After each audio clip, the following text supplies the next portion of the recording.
자신은 할 수 없다고 생각하는 동안은 사실 그것을 할 수 없다고 다짐하고 있는 것이다. 그러므로 그것은 이루어지지 않는다. 네덜란드 철학자 스피노자의 말입니다.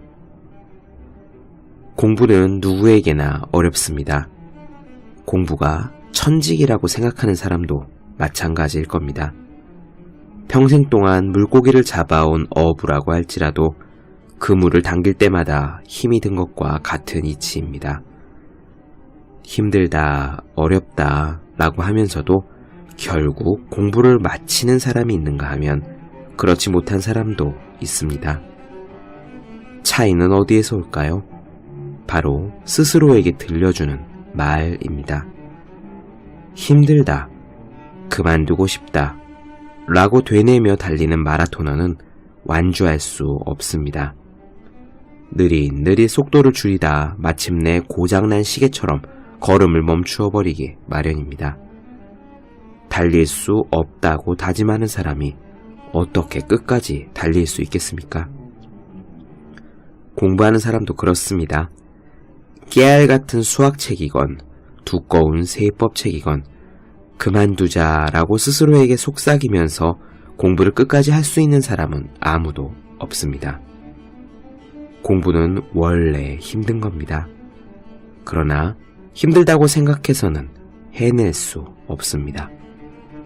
여러분은 공부하는 동안 여러분 스스로에게 무슨 말을 들려주고 있습니까? 365 공비타민 스스로에게 들려주는 말의 한 대목으로 시작합니다.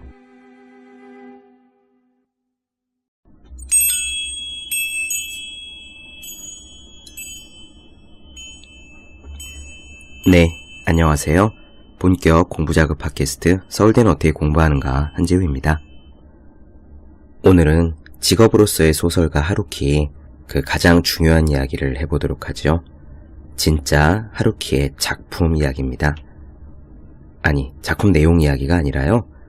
그가 어떻게 작품을 쓰는가 하는 부분이고 그 중에서도 특히 장편 소설에 대한 이야기입니다.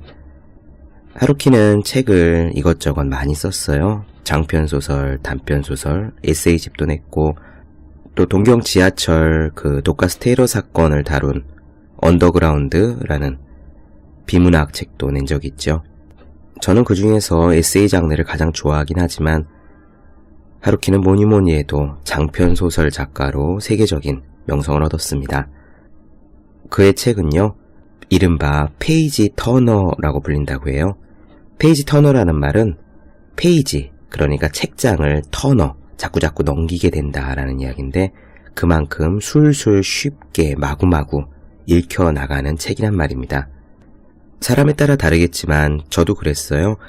1Q84를 읽을 때 방바닥에 엎드려서 읽는데 정말 문장이 술술 읽혀서 읽다가 정신 차려보면은 한 50페이지 지나 있고 읽다가 팔꿈치가 아파서 다시 보면은 또 한 50페이지 지나 있고 그랬습니다. 그런 하루키가 어떤 식으로 작품을 해왔느냐, 작업을 해왔느냐 하는 것은 의미가 있다고 저는 생각합니다. 꼭 여러분들이 그리고 제가 소설가가 아니라도 말이에요. 왜냐면은 하루키는 우선 문학을 전공한 사람도 아니고 그러니까 그 분야의 전공자, 무언가를 스승에게 배운 사람도 아니고 처음 시작할 때 우리 보통 사람들하고 똑같이 자기 일상생활 생계를 꾸려가면서 틈틈이 그 일을 시도한 것이고 그런 이후에는 30년간 꾸준히 한 발 한 발 성장하면서 결국 충분히 퀄리티 있는 자리에 올라갔잖아요.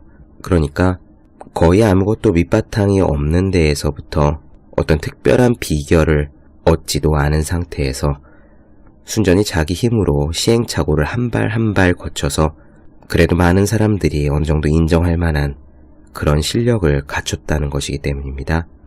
물론 하루키의 소설에 대해서 좋아하시는 분도 있고 비판하시는 분도 많이 있다고 알고 있습니다. 제가 좋아한다고 해서 하루키의 소설이 가치가 높다, 많은 분들이 읽어주셨으면 좋겠다 그런 말씀을 드리는 건 전혀 아니고요. 그건 사람 따라 취향인데 하지만 적어도 어떤 성과를 낸 사람이라면은 그러한 결과를 얻은 거에 대한 원인이 있을 거고 그러면 그 원인이 무엇인지를 음미해 볼 노력은 의미가 있는 것이 아닌가, 그런 말씀을 드리고 싶다는 겁니다. 이를테면 이런 거죠. 우리 왜 뉴스에 김연아 선수의 훈련 비결 이런 거 나오면은, 예를 들어 그분은 추석이나 설 연휴 당일에도 휴일이라고 쉬지 않고 여전히 체육관에 나가 엉덩방아를 찧었다고 했는데요. 또 발레리나 강수진님 같은 분도 훈련을 너무 많이 해서 발에서 피가 날 정도여서 토슈즈 안에 쿠션으로 쓰기 위해 돼지고기 살점들을 넣었다라는 이야기를 들은 적이 있거든요. 그런 식의 훈련, 강도 높은 노력, 그리고 어떤 정말 경탄할 만한, 그리고 우리가 감동을 받을 만한 그런 훌륭한 마음과 정신을 보면은 우리가 꼭 피겨스케이팅을 하거나 발레를 하는 것이 아니라도 내가 하고 있는 일과 공부에서 최선을 다해야겠다는 마음이 들곤 하잖아요. 그런 겁니다.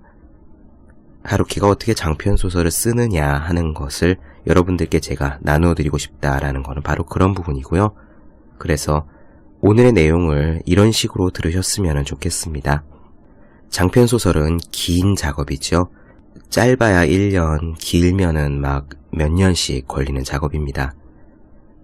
마치 우리들이 고등학교를 한번 마치는 기분, 대학교를 한 군데 더 다니는 기분으로 장편소설이라는 작업을 하는 거예요.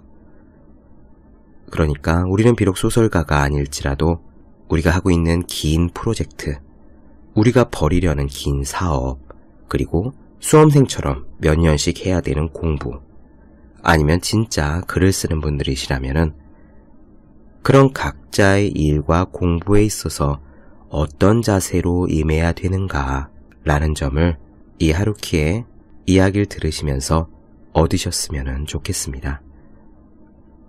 무엇보다요, 특별히 얻어가는 것이 없더라도 이 하루키의 에세이는 굉장히 재밌습니다. 믿고 들으셔도 괜찮습니다.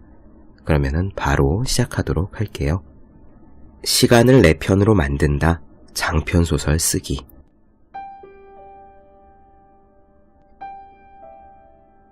나는 그럭저럭 35년을 일단 전업적인 작가로서 활동하면서 그동안 다양한 형식, 다양한 사이즈의 소설을 썼습니다.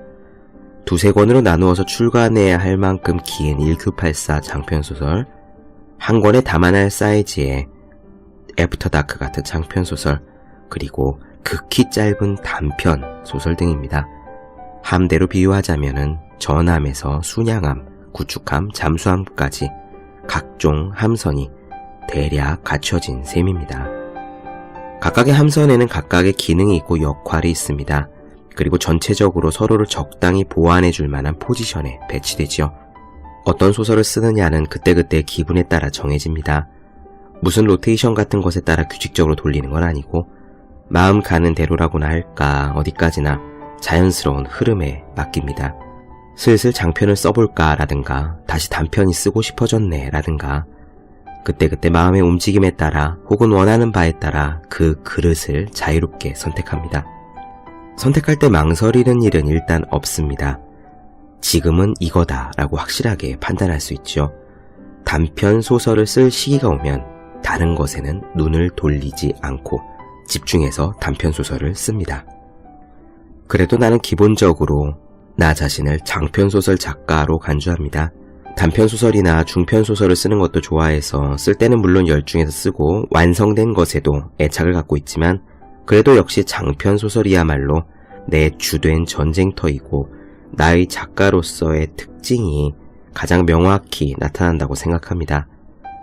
나는 원래부터 장거리 주자 체질이라서 다양한 것들이 제대로 종합적이고 입체적으로 움직이자면은 어느 정도 몸집이 있는 시간과 거리가 필요합니다.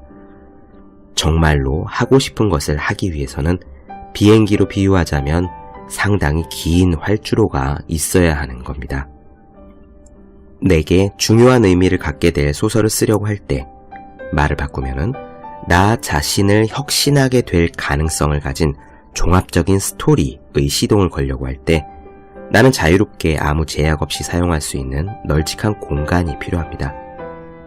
우선 그럴 만한 공간이 확보된 것을 확인한 뒤에 그 공간을 채울 만한 에너지가 내 안에 축적된 것을 확인한 뒤에 말하자면 수도꼭지를 최대한 틀어놓고서 장기전의 업무에 착수합니다. 그런 때 느끼는 충실감은 세상 그 무엇으로도 대신하기 어려울 겁니다. 그건 장편 소설을 쓰기 시작할 때가 아니면 느낄 수 없는 특별한 종류의 기분입니다. 그래서 이번 회에서는 장편 소설을 쓰는 작업에 대해서 이야기하고자 합니다. 아니, 그보다 장편 소설 쓰기를 예로 들어서 내가 어떤 식으로 소설을 쓰는지 구체적으로 이야기하고자 합니다.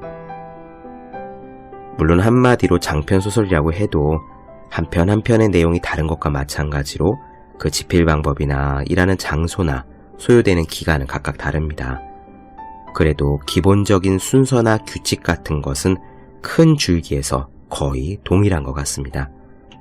그것은 내게는 통상의 영업행위라고 해야 할 것입니다.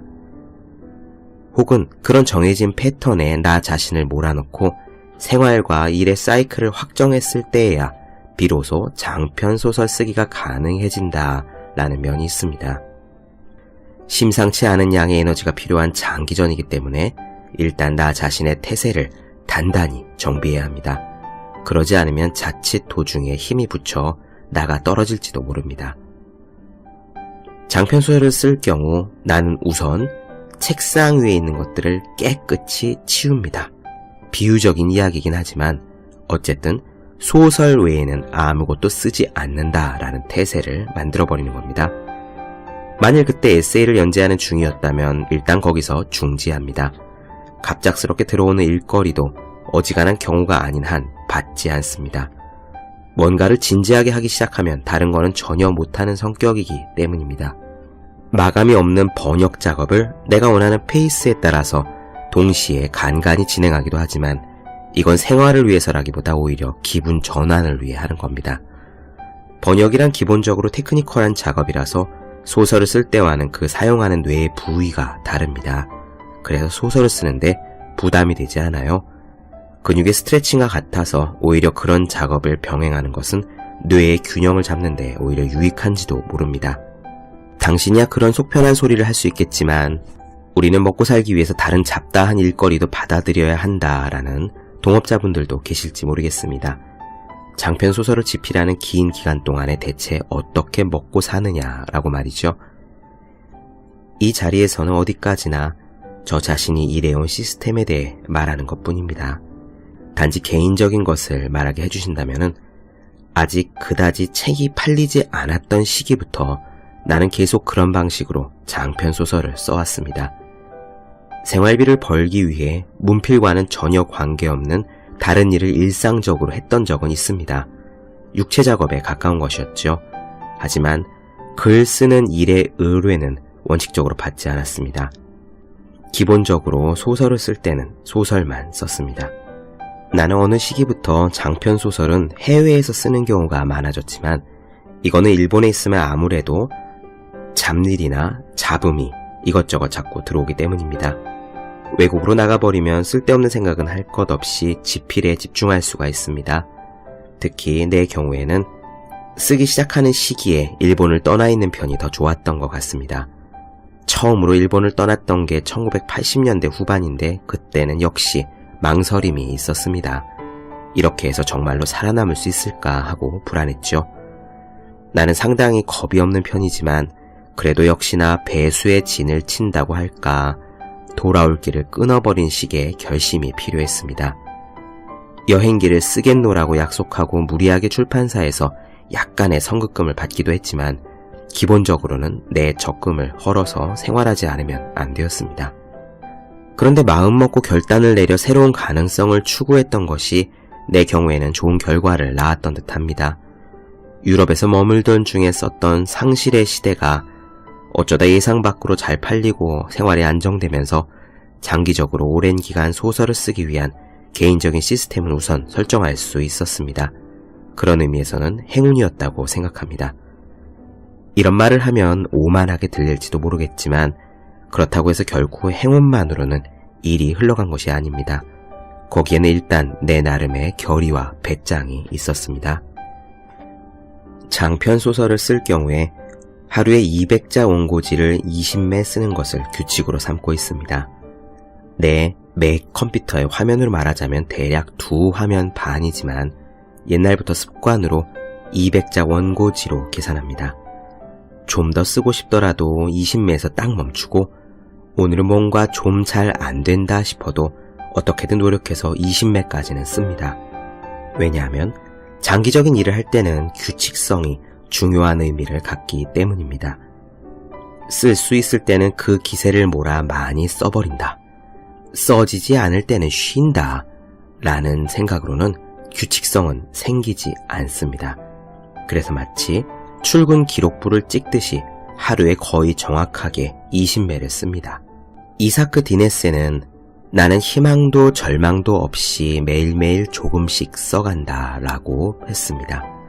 그와 마찬가지로 나는 매일매일 20매의 원고를 씁니다. 아주 담담하게 희망도 절망도 없다라는 것은 실로 훌륭한 표현입니다. 아침 일찍 일어나 커피를 내리고 4시간이나 5시간 책상을 마주합니다. 하루에 20매의 원고를 쓰면 한 달에 600매를 쓸 수 있습니다. 단순 계산하면 반년에 3600매를 쓰게 됩니다. 구체적인 예를 들자면 해변의 카프카라는 작품의 초고가 3600매였습니다. 이 소설은 주로 하와이 카우아이 섬의 노스쇼어에서 썼습니다. 그야말로 아무것도 없는 곳이고 게다가 비가 자주 내려서 그 덕분에 일은 잘 됐습니다. 4월 초에 쓰기 시작해 10월에 다 썼습니다. 프로야구 개막과 동시에 쓰기 시작해 일본 시리즈 즈음에 끝냈기 때문에 정확히 기억합니다. 그때는 노무라 감독 휘하에 야쿠르트 스왈로스가 우승했습니다. 나는 오랜 세월 야쿠르트 팬이라서 야쿠르트는 우승하지 소설은 다 썼지 아주 싱글벙글 했던 게 기억납니다. 하지만 장편 소설의 지필은 야구와 달라서 일단 초고를 완성한 그때부터 다시 또 다른 게임이 시작됩니다. 한 말씀 드리자면 바로 여기서부터가 그야말로 시간을 들일 만한 보람이 있는 신나는 부분입니다. 초고가 완성되면 잠시 한숨을 돌리고 대개 일주일쯤 쉽니다. 그리고 첫 번째 고쳐쓰기에 들어갑니다. 내 경우에 첫머리부터 아무튼 죄다 북북 고쳐버립니다. 여기서는 상당히 크게 전체적으로 손을 법니다. 나는 아무리 긴 소설이라도 그리고 복잡한 구성을 가진 소설이라도 처음에 계획을 세우는 일 없이 전개도 결말도 알지 못한 채 되는 대로 생각나는 대로 척척 즉흥적으로 이야기를 풀어나갑니다. 그러는 게 쓰는 동안에 단연 재미있기 때문입니다. 그러나 그런 식으로 쓰다 보면 결과적으로 모순되는 부분, 이야기의 앞뒤가 맞지 않는 부분이 많이 나옵니다. 시간 설정이 앞뒤로 오락가락하거나 등장인물의 성격이 중간에 확 바뀌어버리기도 하죠. 그런 삐걱거리는 부분을 하나하나 조정해서 이치에 맞는 이야기로 만들어 나가야 됩니다. 상당한 분량을 통째로 빼버리고 어떤 부분은 늘리고 새로운 에피소드를 첨가하기도 합니다. 대개의 경우 이렇게 삭제한 부분들은 삭제된 채 그대로 사라집니다. 그 고쳐쓰기 작업에 한두 달은 걸립니다. 이것이 끝나면 다시 일주일쯤 쉬었다가 두 번째 고쳐쓰기에 들어갑니다. 이것도 첫머리부터 쭉쭉 고쳐나갑니다. 단지 이번에는 좀 더 세세한 부분을 살펴보면서 꼼꼼하게 고칩니다. 이를테면 풍경 묘사를 세밀하게 써넣거나 대화의 말투를 조정하기도 하지요. 스토리 전개에 맞지 않는 점은 없는지 점검하고 한번 읽어서 알기 어려운 부분은 쉽게 풀어써서 이야기의 흐름을 보다 자연스럽게 만듭니다. 대수술이 아니라 세세한 수술을 하나하나 해가는 작업입니다. 그것이 끝나면 다시 한숨을 돌리고 그 다음 고쳐쓰기에 들어갑니다. 이번에는 수술이라기보다 수정에 가까운 작업입니다. 이 단계에서는 소설의 전개에서 어떤 부분의 나사를 단단히 조여야 할지, 어떤 부분의 나사를 조금 헐렁하게 풀어둘지를 결정하는 게 중요합니다. 장편소설은 말 그대로 긴 이야기이기 때문에 구석구석까지 나사를 팽팽히 조여버리면 독자는 숨이 막힙니다. 군데군데 문장을 헐렁하게 풀어주는 것도 중요합니다. 그런 쪽의 호흡을 파악하지 않으면 안 되는 겁니다. 이따금 평론가 중에 장편 소설의 일부분을 뽑아서 이렇게 조잡한 문장을 써서는 안 된다라고 비판하는 사람이 있지만 내 생각을 말하자면은 그건 그다지 공정한 행위라고 할 수 없습니다. 왜냐하면은 장편 소설이라는 것에는 어느 정도 조잡한, 헐렁하게 풀어진 부분도 필요하기 때문입니다. 그런 것이 있어야 팽팽히 조인 부분이 정당한 효과를 발휘합니다. 그리고 대개 이때쯤에 한 차례 긴 휴식을 취합니다. 가능하면 보름에서 한 달쯤 작품을 서랍 속에 넣어두고 그런 게 있다는 것조차 잊어버립니다. 그 사이에 여행을 하거나 번역 일을 모아서 하기도 합니다. 장편 소설을 쓸 때는 일하는 시간도 물론 중요하지만 아무것도 하지 않는 시간도 그에 못지않게 중요한 의미가 있습니다. 공장에서의 제작 과정에 혹은 건축 현장에 양생이라는 단계가 있습니다. 제품이나 소재를 재워둔다라는 겁니다. 그냥 가만히 놔두면서 바람을 쐬게 한다 혹은 내부가 단단히 굳도록 한다는 거죠. 소설도 마찬가지입니다. 이 양생을 확실하게 해주지 않으면 덜 말라서 무른 것, 고르게 배어들지 않은 것이 나오고 맙니다. 그렇게 일단 작품을 진득하게 재운 다음에 다시 세세한 부분에 철저한 고쳐쓰기에 들어갑니다. 진득하게 재워둔 작품은 나에게는 이전과는 상당히 다른 느낌으로 다가옵니다. 전에는 보이지 않던 결점도 아주 또렷하게 보입니다. 깊이가 있는지 없는지 판단이 됩니다. 양생도 진득하게 했다. 그런 다음에 어느 정도 수정도 마쳤다. 이제 이 단계에서 큰 의미를 갖는 것이 바로 제3자의 의견입니다. 내 경우에는 작품으로서 어느 정도 형태가 갖춰진 참에 우선 아내에게 원고를 읽어달라고 합니다. 이거는 작가로서의 거의 첫 단계에서부터 일관적으로 계속해온 일입니다. 그녀의 의견은 나에게는 말하자면은 음악의 기준음 같은 겁니다. 마치 실제 우리 집에 있는 오래된 스피커와도 같습니다. 나는 모든 종류의 음악을 이 스피커를 통해서 듣습니다.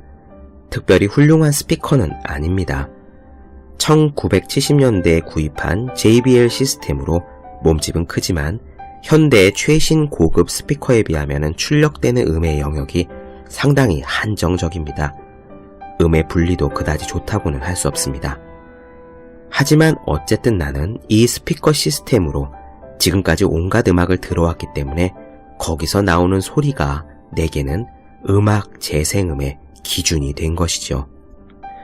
이런 말을 하면 혹시 화를 낼 분이 계실지도 모르지만 출판사의 편집자는 일본의 경우에 전문직이라고 해도 결국은 셀러리맨이라서 각 회사에 소속된 사람이고 언제 자리가 바뀔지도 알 수 없습니다. 물론 예외는 있지만 대부분의 경우에 윗선에서 지명을 받아 담당 편집자가 된 것이라서 어디까지 한 식구처럼 함께 해줄 것인지 예측하기가 어려운 면이 있습니다. 그런 점에서 아내는 좋든 나쁘든 우선 자리가 바뀌는 일은 없습니다. 내가 관측하는 정점이라고 하는 것은 그런 의미입니다. 오랜 세월 함께 했기 때문에 이 사람이 이런 독후감을 가진 것은 이러이러한 의미에서 이러이러한 점에서 나온 것이구나 하고 그 뉘앙스가 대강 이해가 됩니다. 하지만 그렇다고 해서 상대가 들려준 말을 그대로 다 받아들이는가 하면은 그렇게는 안 됩니다. 내 쪽에서 오랜 시간을 들여 기나긴 소설을 이제 막 써낸 참이고 양생에 의해 다소 식었다고는 해도 머릿속은 아직 충분히 흥분 상태이기 때문에 비판적인 말을 들으면 화가 납니다. 저절로 감정적이 됩니다. 거친 말다툼을 하는 일도 있습니다. 타인인 편집자를 상대로 그런 험한 말을 할 수는 없으니까 그런 면에서는 한 식구라는 이점은 있다고 생각합니다. 나는 현실 생활에서는 특별히 감정적인 사람은 아니지만 이 단계에서는 적잖이 감정적이 될 수밖에 없는 부분이 있습니다. 아니, 그보다 감정을 일단 밖으로 토해내는 게 필요하기도 합니다. 그녀의 비평에는 아닌 게 아니라 어쩌면 그럴지도 모른다라는 식으로 수긍이 가는 것도 있습니다. 그렇게 수긍하기까지 며칠씩 필요한 경우가 있지만 말이죠. 물론 아니 그렇지 않아 내 생각이 옳지라고 생각되는 부분도 있습니다. 하지만 그런 제3자 도입 과정에서 내게는 한 가지 개인적인 규칙이 있습니다. 그것은 트집 잡힌 부분이 있으면 무엇이 어찌됐건 고친다 라는 겁니다. 비판을 수긍할 수 없더라도 어쨌든 지적받은 부분이 있으면 그것을 처음부터 다시 고쳤습니다. 지적에 동의할 수 없는 경우에는 상대의 조언과는 전혀 다른 방향으로 고치기도 합니다. 그런데 방향성이 어찌됐던 간에 다시 자리를 잡고 앉아 그 부분을 고쳐 쓴 다음에 원고를 재차 읽어보면 거의 대부분의 경우에 이전보다 좋아졌다는 것을 깨닫게 됩니다. 내가 생각하건대 읽은 사람이 어떤 부분에 대해 지적할 때는 지적의 방향성은 어찌됐건 거기에는 뭔가 문제를 갖고 있는 경우가 많습니다.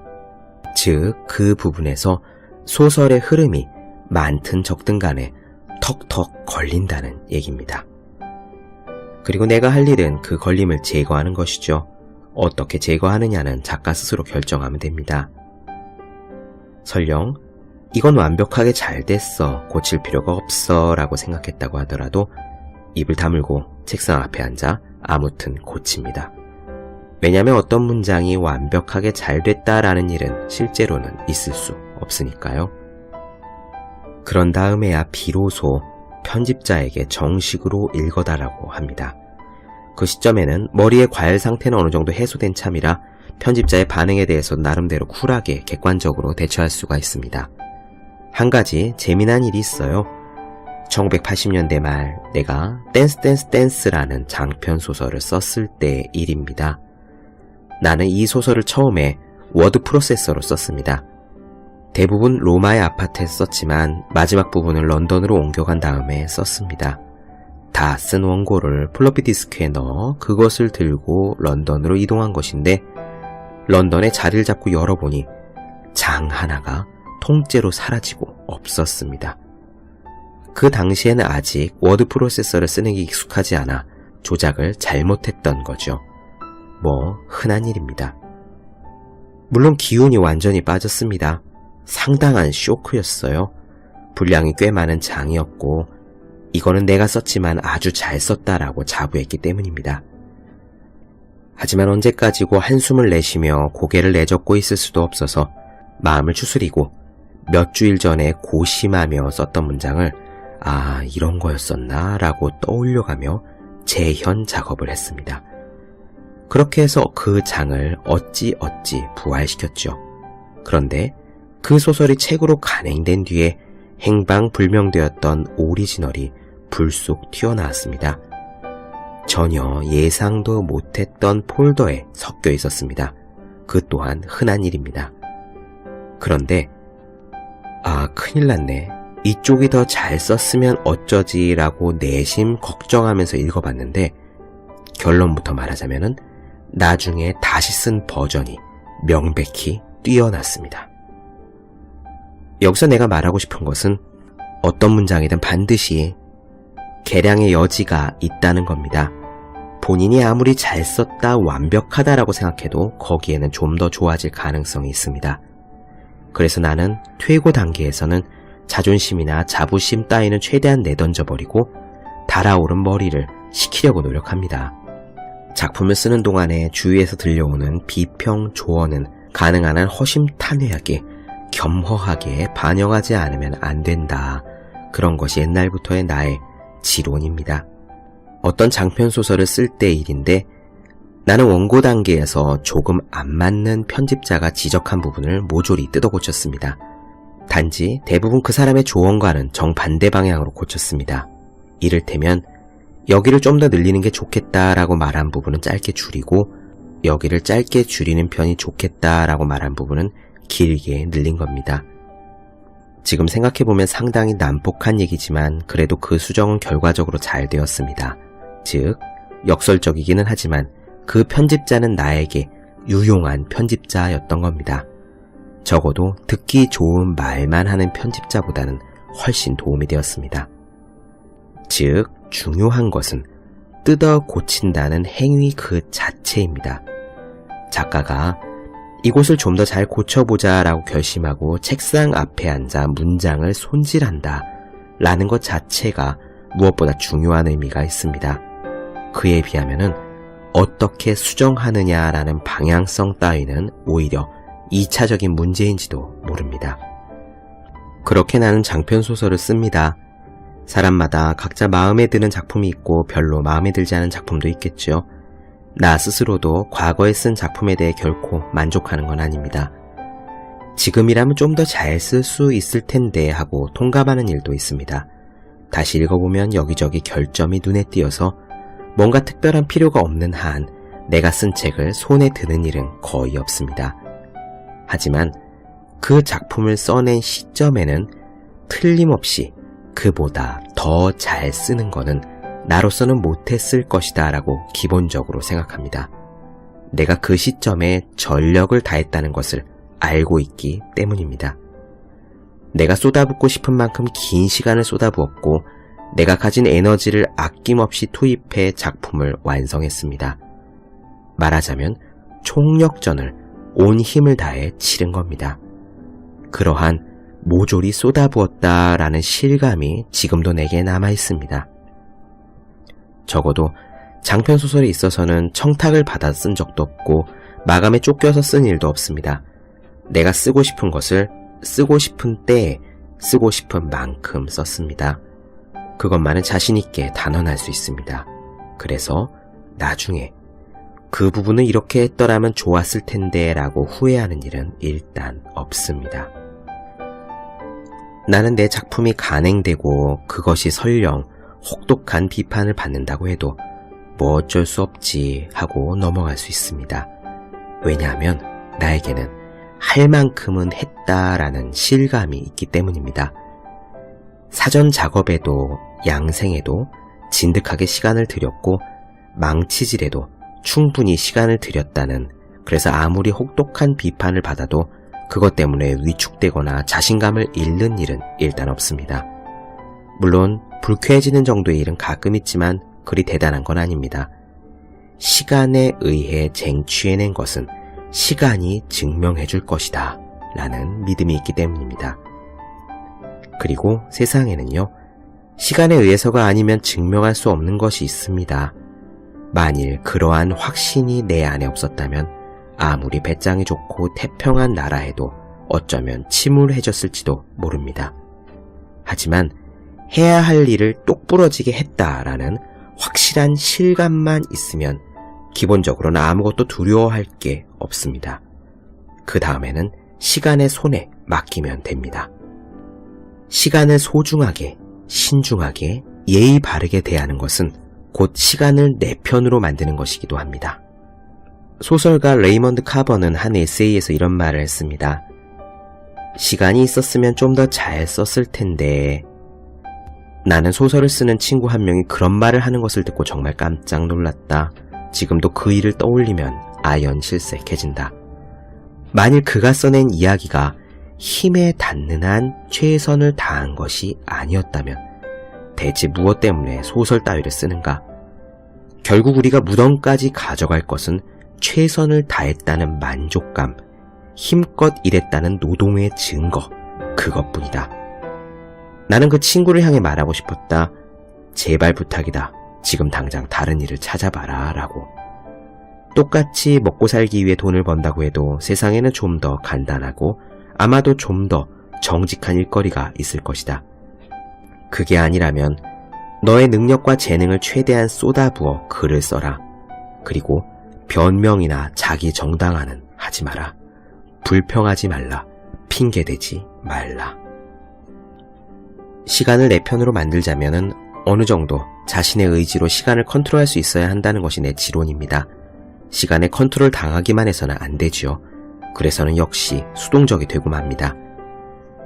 시간과 밀물 썰물은 사람을 기다려주지 않는다라는 속담이 있지만 그쪽에서 기다릴 생각이 없다면은 그런 사실을 분명하게 받아들이고 이쪽의 스케줄을 적극적이고 의도적으로 설정하는 수밖에 없습니다. 즉, 수동적이 아니라 내 쪽에서 적극적으로 도전해가는 것입니다. 내 작품이 우수한지 어떤지 나는 그런 건 알지 못합니다. 그건 본인이 나서서 이러니 저러니 할 일이 아니죠. 작품에 대한 판단은 말할 것도 없이 독자 한 사람 한 사람이 내립니다. 그리고 그 가치를 명확하게 판정해주는 것은 시간입니다. 작가는 입을 다물고 그것을 받아들이는 수밖에 없습니다. 현 시점에서 말할 수 있는 것은 나는 그 작품들에 아낌없이 시간을 들였고 레이먼드 카버의 말을 빌리자면 힘이 닿는 한 최선을 다한 것을 써내려고 노력했다는 정도입니다. 나의 어떤 작품도 시간이 있었으면 좀 더 잘 썼을 텐데 라는 것은 없습니다. 만일 잘 못 쓴 것이 있다면 그 작품을 쓴 시점에는 아직 내가 작가로서의 역량이 부족했다. 단지 그것뿐입니다. 유감스럽기는 해도 부끄러워야 할 일은 아닙니다. 부족한 역량은 나중에 노력해서 채울 수 있습니다. 하지만 한번 잃은 기회를 돌이키는 것은 불가능합니다. 다른 무엇보다 자신의 실감을 믿기로 하십시다. 주위에서 뭐라고 하던 그런 거 관계없습니다. 글을 쓰는 자로서도 또한 그걸 읽는 자로서도 실감보다 더 기분 좋은 건 어디에도 없습니다.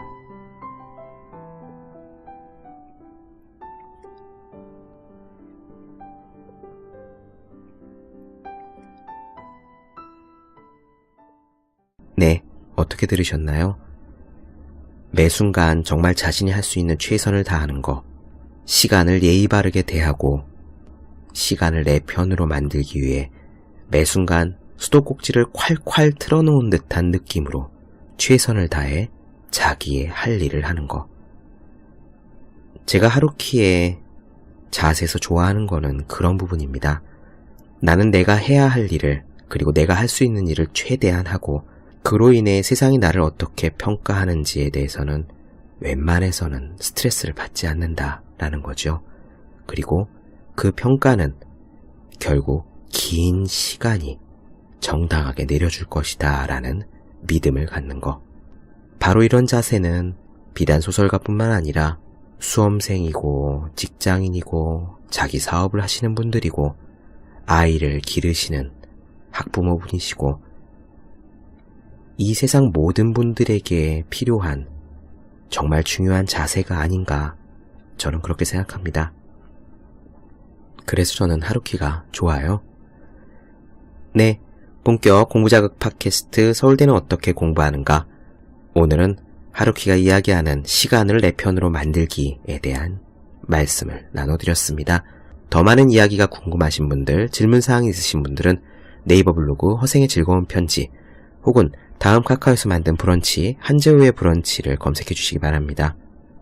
그리고 매일매일 공부하시는 분들, 여러분 주변에 매일매일 공부하셔야 되는 그분들을 위해서 공부하기 전에 의욕을 돋기 위해 하루 한 페이지씩 읽는 책 365 공부 비타민을 선물해 주시면 좋을 것 같습니다. 저는 다음 시간에 뵙도록 하겠습니다. 오늘은 여기까지 할게요. 여러분 모두 열심히 공부하십시오. 저도 열심히 하겠습니다.